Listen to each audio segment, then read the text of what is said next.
It's time for Did You Watch It? How does this show work? We watch what we like, we talk about what we watched, and maybe you'll like what you hear. I'm Liz. I'm Isabel. And I'm Neil. Last night we watched episode 4 of The Amazing Race, season 26. The show aired on Friday, March 13th, 2015. Here's what we thought about it.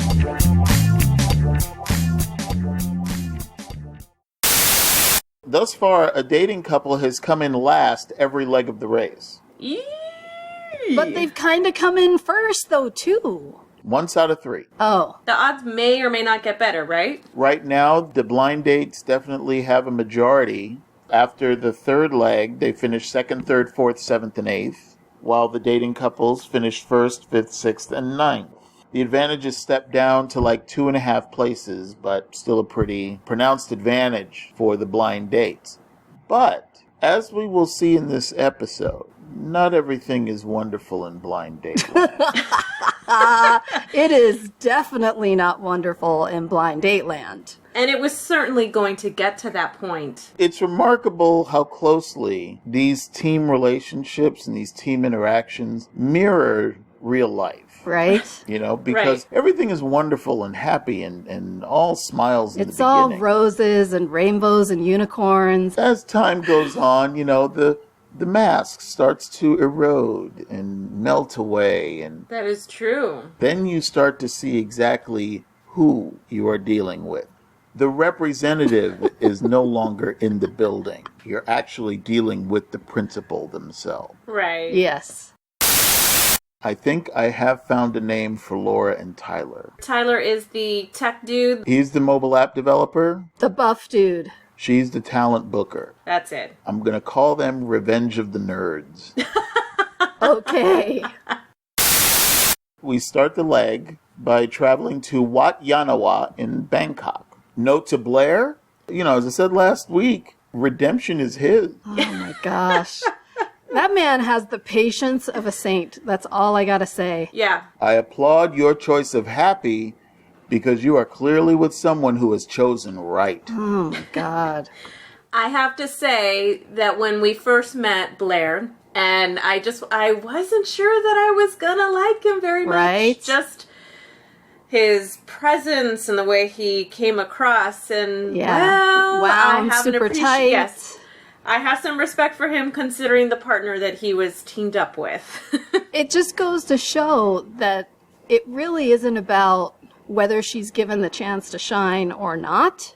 This episode kind of showed no matter what choice is given to her, she's not happy. And finally, the real Jenny has joined us on the race. Super irritated and super lectury, and neither of them, both of them just will not shut up. Well, it's hard enough for the race, right? The beginning, you're trying to get through all these challenges, these obstacles. It's a lot of stress. You're trying to figure it out. Super stressful. So when you're with someone who you already know how to push buttons or how to encourage or not encourage each other, that's one thing. But yeah, it's interesting to see with this whole, blind date situation. Everyone's gung-ho the first couple legs, and then, the wheels are starting to fall off. The challenges are getting more intense. The stress is increased because there's fewer teams. Because they haven't been together long enough to know what really pisses them off about the other person. True. Place them in a stressful situation, that's going to rise to the surface almost immediately. Yeah, but I think Blair knew after that first blowout with her,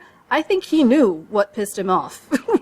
Because she made it really obvious. So I just don't know how these guys are keeping it together. If I were paired up with someone like that, I'd be like, will you please just shut up? Like, I got it. Thank you. You made your point like 12 times ago. Right. Let's move on. So the first 8 teams caught the 6 a.m. flight out of Phuket to Bangkok. The old kids caught a flight an hour later at 7:01. So once they arrived in Bangkok, they got their detour. They had to choose between water or wheel in order to travel to 2 destinations before they received their clue. The teams would either use what's called a long tail or a water taxi, or a tuk-tuk, which corresponds to the wheel, to travel to 2 destinations on the route. I don't know if you noticed, Team Bedpan was the second to arrive at the shrine. Okay. Okay. Haley clearly doesn't want to take the responsibility of making decisions because it will interfere with her ability to complain about the wrong one. Right? Oh my God. Because I he just gave wanted her to the shut up. opportunity, and even then she wasn't satisfied, and she wouldn't take it. Blair did absolutely the right thing in offering her the ability to lead, but she opted to follow and backseat bitch. But that decision only lasted about 15 feet before Haley was driving from the trunk, basically. Right? And did you see the look he gave the camera? That glance only lasted a second, but there was a 12-minute speech in that one glance. Oh my gosh, right? Wow. So Blair gives Haley the wheel. And then we see team after team getting their clues, and Haley is leading Blair all over creation in the other direction. Finally, they go upstairs at Blair's suggestion, and we find that they are 7th at the clue box. Right? My goodness. Thank God he finally took the lead and said, okay, let's go up here. Didn't Blair want to go in the direction of the stairs anyways before Haley's like, well, I don't think we should go that way. After... Yeah. When that's when Blair said, fine, you choose. They finally make their way to the water taxi, but by this time, 5 other teams have already, if they haven't already left, they're standing in line. So they found out that they were going to be 6th in line. Yeah, because there was only 5 taxis available at a given time, right? Right. And all 5 were taken. Okay. What does she do? She wants to go find a tuk-tuk. Note to Haley, the man was asking for directions, but you didn't want him to do that because you thought it was a waste of time. In my experience, one of the biggest complaints women have about men is their inability and lack of desire in asking for directions, and you pissed away your chance to really appreciate the unicorn that you have. She did. I totally missed that he was trying to ask directions because I was like jotting a few notes down, but she's a control freak. She wants to make all of the decisions. And then, even when he was finding out which way to go, she's bitching and complaining about the fact that he's just going, like he's just, trying to make it happen, which he's trying to win the race. He's trying to, once he knows where to go, he's going. He's not waiting around. And she's even complaining about that. Now, didn't Haley make some sort of comment about the fact that she's a nurse and that the doctors are always the ones making all the decisions? So is that where she's coming from? I know she mentioned it in the 2nd or 3rd episode. So it was one of those like, okay, well, that's fine. We're not in an emergency room, though, right now. So how about some teamwork? How about working together, because this is a team sport? Exactly. Blair doesn't seem to be the type to just say, I'm going to make all the decisions. He just seems like, okay, well, the logical thing is ask directions. The logical thing is, how about this way? But yeah, he was trying his level best to make it work after the experience that he's had so far. The man is a saint. That's what I'm saying. He is. Seriously. Congratulations to Team Aquanet for their engagement. Yay! Yay! But if they said the word engaged or any form of it one more time, I was going to throw up in my mouth a little. Like, we got it. We know. Thank you. We know. Congratulations. We know. We were there. I know. They just want to bask in it a little bit. Hey, can we talk about how Team Legal completely missed the temple and was showing up at the water taxi place? And everyone's like, no, you need to get your clue. What are you doing here? Yeah. I'm surprised Jenny let that happen, quite frankly, because she's so, on it, right? Picking everything apart. It wouldn't be her fault, though. Yeah, but how did she jump there? I'm thinking, wow, how did that happen? That's so unlike her. The water taxis held Team Truck Stop, Team Aquanet, Team Bronze, the Revenge of the Nerds, and the Kens. That thing was fun, man.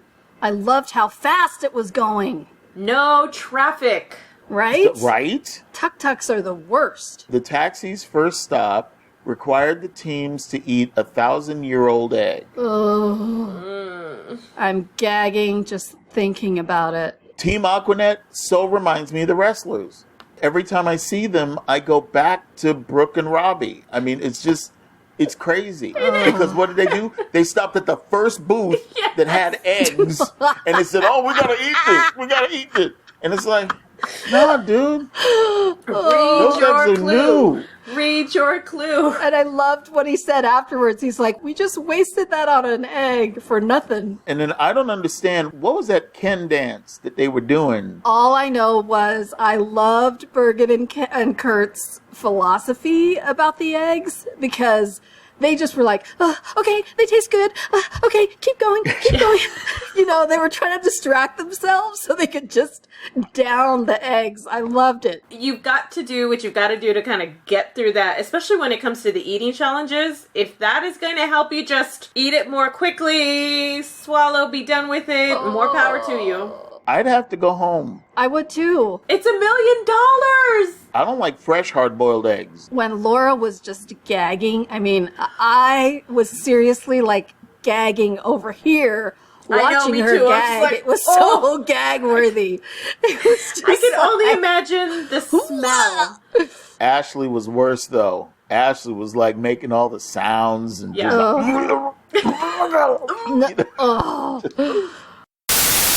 After they downed the eggs, they had to travel to another temple and participate in a traditional Thai prayer. This was awesome, you guys. I thought that was really cool. I loved Except when it. the Kens got there, because they were just rushing.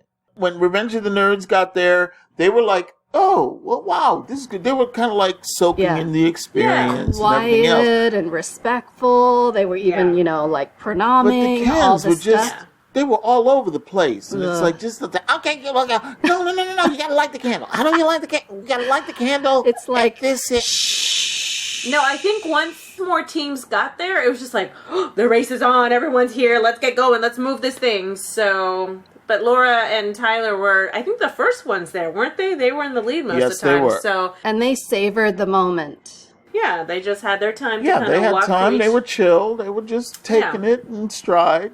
Did you guys notice all the dogs in the temple? I was like, wait a minute, someone's going to trip over one of them because they're laying all over the place. Did you like the fortune sticks? Those were fantastic. They were spot on. I thought those were cool. Poor Kens. Poor Bergen. Poor Kurt. Yeah, it was very specific. Like, yeah, you haven't found your match or something, right? No love here. You need look someplace else. Wow. In Wheel, we had Team Bedpan, Team Family Court, Team Double Down, and the old kids.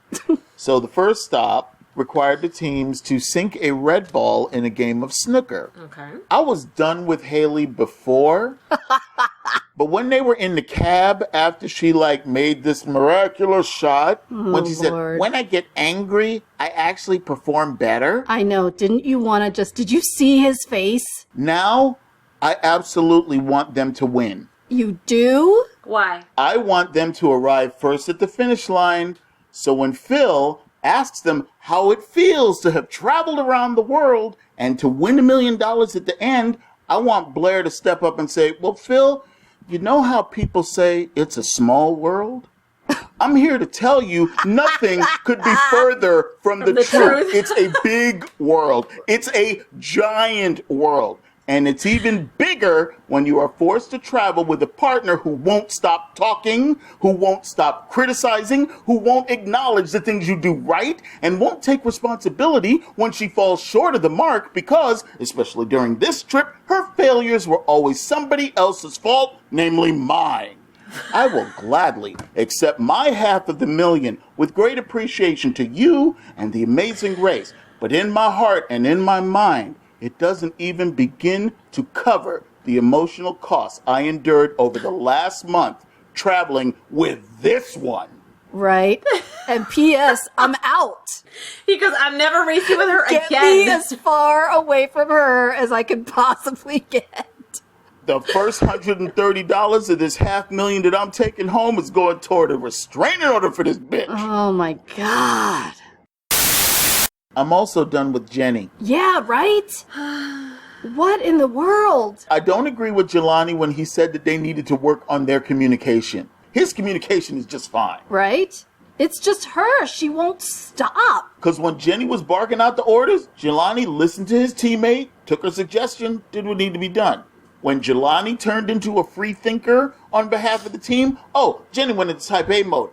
She wants him to go faster when she doesn't think they're going fast enough, and she said, slow down, I can't keep up.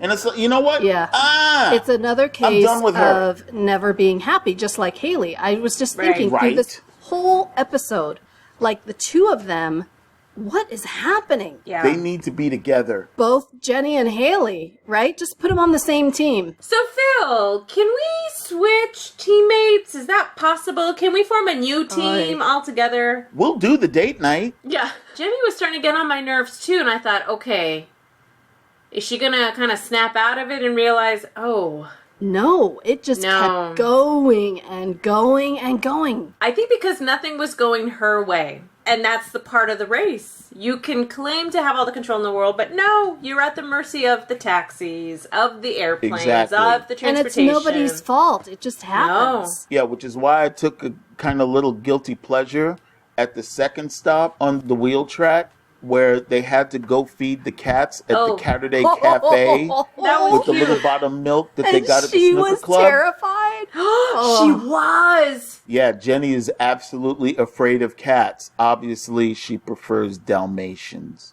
The whole thing with Jenny was, even though she said she was terrified, she went in and she sat down like a foot away from the cat. How can you do that if you're terrified? Because that's where she had to sit in order to be on camera. That was their table, you see. Oh, right. And so Jelani said, I got this. I'm just pouring the damn milk in the bowl. Craziness. And I'm just going to sit here and I'm going to watch Jenny freak out and laugh to myself. Yeah, because wasn't it against the wall and she had her back to the wall? I swear to God, she was holding the wall. I'm thinking, what are you holding? I'm surprised that when she got up, that there wasn't an indentation of Jenny in the wall. She couldn't have gotten any closer. Like she had left marks on her hands like as she clawed into the wall to get a grip. So nothing would take her away from the wall. This wall no have handles. So the Revenge of the Nerds finished first with water. The Kens finished second with water. And Team Aquanet finished third with water. I sense a theme. Water's the way to go. Yes. So the speed bump for this leg, the old kids had to make a traditional Thai grasshopper made completely with river reeds. So it was a little artsy and craftsy. I was really scared for them because it looked very intricate, but it turns out a good portion of the body was already made, so they just had to add like all the embellishments. I thought, okay. Just a lot of folding and it was river reed origami. Yeah. After the detour, after the speed bump, teams had to travel to Patumwan Siangong for the roadblock, which is actually kind of like an auto body parts place. And so one team member had to remove the transmission from an engine block and extract a screwdriver containing their next clue in the handle. This was crazy. Apparently, Tyler's family has a long history of being in the automotive mechanic business, but he went the nerd route. Well, seriously, the fact that anybody knew which part was the transmission was not lost on me. I'm like, oh, okay, cool. You've got that figured out. And then just trying to get all of the screws off and Well, even if I didn't know, and I don't know, well, now I know what a transmission looks like, but even though I wouldn't have known, I'm like, well, I guess we just take it apart and see what we find. Right. That's all you can do. The exchange of the evening was between Allie and Kurt. Allie's saying about Steve, well, I don't think he's very handy with engines and stuff. And Kurt said, well, even if he's not, that boy's a fine piece of ass you got there. Right? I thought that was hilarious. I was laughing. I love that. Gosh. Which team was it that was lost? Like, I don't know what to do. And I'm thinking, why don't you just look at the person next to you who just finished the clue and you see what part they took off from the engine. Jelani and Jeff were completely lost, and then Rochelle came through. Yeah. And came in and she's like... Did it super fast. She just got it and just left them in the dust. Can we hear that sound effect one more time? Yeah. Just... Did you see Bergen bite the head off the screwdriver? Yes. Ouch. Oh, yeah, because he... All I got to say, maybe Kurt was wise to seek alternate companionship. Do you know where that thing has been? Oh, my goodness. So Tyler finished first for Revenge of the Nerds. Mm-hmm. Steve finished second for Team Bronze. and Matt finished third for Team Aquanet. Okay. So the clue basically said they had to go to the metal castle, which is actually the Loha Prasat, which is a temple. It's got 37 metal spires corresponding to The 37 tenets of Buddhism. the Kens finished first, to everybody's surprise. Travelocity is sending them to Puerto Vallarta, Mexico. Right. Team Bedpan finished second. Team Bronze finished third. And I'm sorry, Blair was unnecessarily diplomatic when Phil asked how they were getting along. Right. What did he say? I don't remember. Blair said, well, we've been at each other's throats too much. What he should have said was, Phil, I was ready to hide her body at that auto shop. Actually, I still am. She's at my throat. When Family Court came through, Phil posing the same questions. Like, I sense a little tension here. A lot of tension. Right. Ooh. And Jenny sitting up here saying, well, Phil, today there was a little bit of a hiccup. Hiccup? A little? Hiccup? Bitch, please. Okay? I mean, come Right? on now. Hiccup. Oh, that is My not goodness. a hiccup.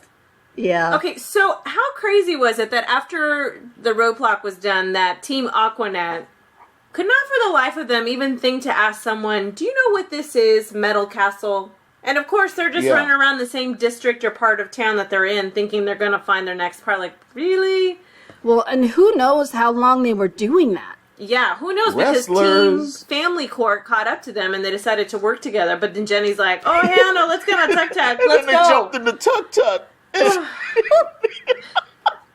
They jumped in the tuk-tuk. And here's Team Aquanet. No! Come back! Right? Oh my gosh. Ashley's like falling to the ground and Matt's trying to help her up. Oh my God, are you okay? And then did you hear what Matt said? What did he say? He's like, oh man, she's a bitch. Yeah. Yeah. Got in the tuk-tuk. Wow, just left us here. Like, you didn't think to get the same kind of information that Team Family Court got? Because I will give Jenny this. She did ask, like, well, how do you write it down? How do you spell the Yes. temple? Like, give me the actual name so people now know what it is. As to why Team Aquanet didn't bother to think and get the same information. Because they don't write it down. I need this curly, but I want this side straight. And I want a little color in through here, but not so much. They don't have to write anything down. No. But you're right. They You don't see them with the little pads saying, okay, would you like fries with that? Yeah, You know, it just, no. No. don't write anything down. Well, All you do is point. I would attorneys think you're will on a write raise. everything down. Unfortunately, we have to say goodbye to the old kids. I know. I was so sorry to see them go. Me too. Yeah, I would have liked to have seen them go a little bit more. Phil was saying, he's like, you guys are so blessed to have love in your life, and there are other couples here that haven't found it, And there's some couples that ain't never gonna find it. right? With a map and Google, it's not gonna happen. I'm Yes. sorry. Yeah. Oh my goodness. Nah. I like those little pearls, though. Every once in a while, Phil will come out with that, you know? Have a little philosophy. Oh, you're so funny. That's our time for today. You can follow us on Twitter at @did_you_watch_it. You can also find us at iTunes. Let us know what you think. Thank you for listening.